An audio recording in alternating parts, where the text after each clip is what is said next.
जय माता दी। नमस्कार मेरे प्यारे प्यारे बच्चों, आप सबका हार्दिक हार्दिक स्वागत, अभिनंदन। आज है नवमी तिथि।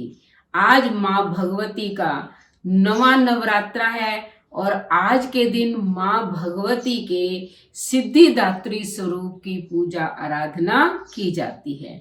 8 दिन तक जो भक्त लगातार माता की पूजा आराधना करते हैं, उनकी कथा करते हैं, व्रत उपवास करते हैं, तो 9वें दिन माँ सिद्धिदात्री उन्हें सब प्रकार की सिद्धियां प्रदान करती है, उनकी सभी इच्छाओं को पूरी करती है। और आज के दिन कुछ लोग अष्टमी को कढ़ाई कर लेते हैं, कुछ लोग नवमी को करते हैं।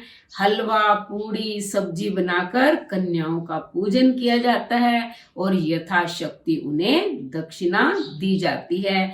तभी माँ भगवती जो है हम भक्तों की सभी मनोकामनाएं पूर्ण करती है, क्योंकि फिर 6 महीने के बाद माता की नवरात्रे आते हैं।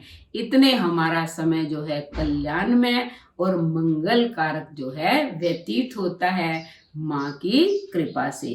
तो आइए अब सुनते हैं माँ सिद्धिदात्री की कथा।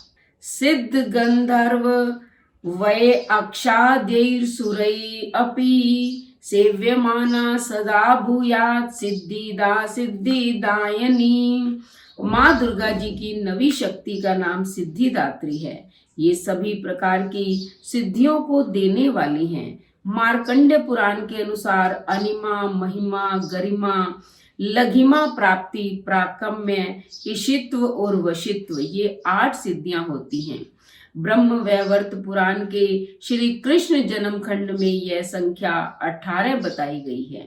इनके नाम इस प्रकार हैं: अनिमा, लघिमा, प्राप्ति, प्राकम्य, महिमा, ईशित्व, वाशित्व, सर्व कामावसीयता, सर्वज्ञत्व, दूर श्रवण, परकाय प्रवेशन, वाक सिद्धि, कल्प वृक्षत्व, सृष्टि संहार करण, सामर्थ्य, अमरत्व, सर्व न्यायत्व, भावना सिद्धि।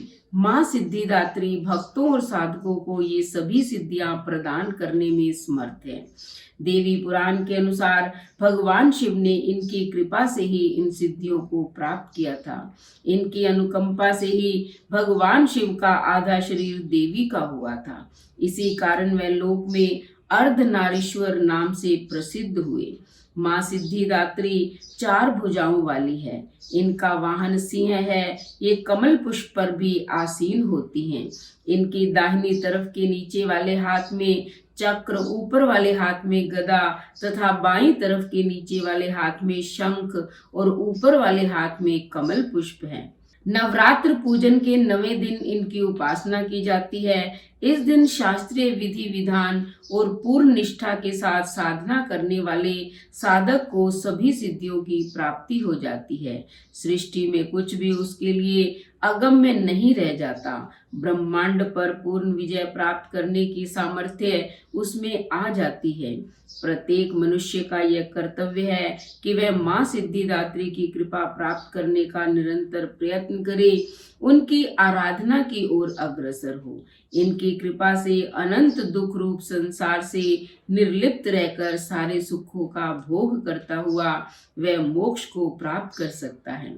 9 दुर्गाओं में माँ सिद्धिदात्री अंतिम है। अन्य 8 दुर्गाओं की पूजा उपासना शास्त्रीय विधि विधान के अनुसार करते हुए भक्त दुर्गा पूजा के 9वें दिन इनकी उपासना में प्रवृत्त होते हैं।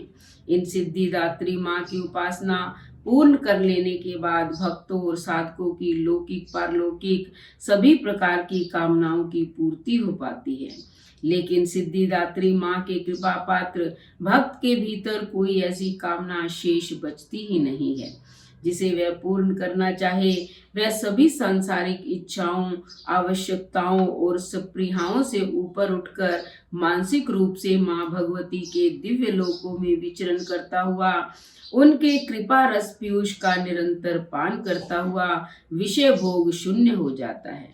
माँ भगवती का परम सानिध्य ही उसका सर्वस्व हो जाता है। इस परम पद को पाने के बाद उसे अन्य किसी भी वस्तु की आवश्यकता नहीं रह जाती। माँ के चरणों का यह सानिध्य प्राप्त करने के लिए हमें निरंतर नियम निष्ठ रहकर उनकी उपासना करनी चाहिए।